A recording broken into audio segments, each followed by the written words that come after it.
जिंदगी आसान नहीं होती, यह सच है हम सबके लिए। कभी खुशी, कभी गम, जीवन का यही तो क्रम है। मुश्किलें तो जीवन का हिस्सा है, लेकिन ये मुश्किलें ही हमें मजबूत बनाती हैं।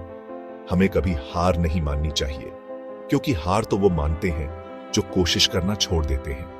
विपत्तियां हमें तोड़ने नहीं बल्कि बनाने आती हैं। ये हमें हमारी क्षमताओं का एहसास दिलाती है, हमें हमारी आंतरिक शक्ति का परिचय देती है।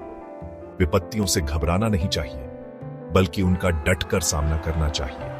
जब हम मुश्किलों का सामना करते हैं तो हम खुद को बेहतर तरीके से जान पाते हैं। हम अपनी ताकत और कमजोरियों को पहचान पाते हैं और इसी से हम एक बेहतर इंसान बनते हैं।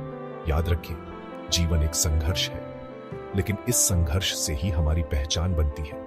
इसीलिए कभी हार मत मानो, जीवन में कुछ भी असंभव नहीं है। विपत्तियों का सामना करते समय धैर्य और साहस बहुत जरूरी है। जब मुश्किलें आती हैं तो घबराना आसान होता है, लेकिन ऐसे समय में हमें शांत रहना चाहिए, हमें धैर्य रखना चाहिए।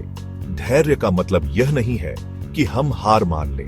धैर्य का मतलब है हमें सही समय का इंतजार करना चाहिए और सही समय आने पर हमें पूरी ताकत से आगे बढ़ना चाहिए। साहस का मतलब यह नहीं है कि हमें डर नहीं लगता।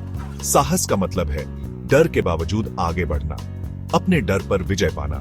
जिंदगी में कई बार ऐसा होता है जब हम टूट जाते हैं, हमें लगता है कि अब हमसे नहीं होगा, लेकिन ऐसे समय में हमें खुद पर भरोसा रखना चाहिए।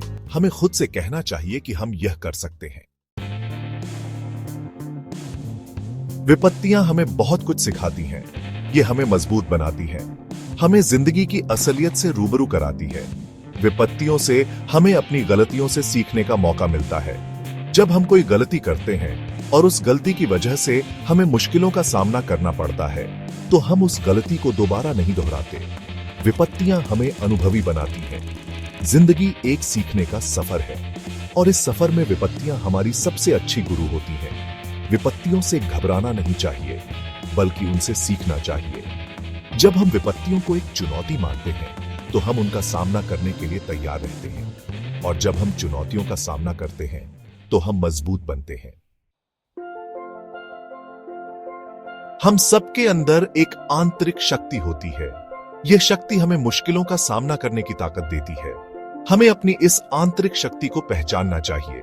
जब हमें लगता है कि अब हमसे नहीं होगा, तो हमें अपनी इस आंतरिक शक्ति को याद करना चाहिए। हमें खुद से कहना चाहिए कि हम यह कर सकते हैं, और जब हम ऐसा करते हैं तो हम वाकई में यह कर पाते हैं। आंतरिक शक्ति हमें आशा देती है, हमें विश्वास दिलाती है कि अंधेरे के बाद उजाला जरूर होता है। हमें कभी हार नहीं माननी चाहिए। हम सब खास हैं, हम सब में कुछ न कुछ खासियत है। हमें बस खुद पर भरोसा रखने की जरूरत है।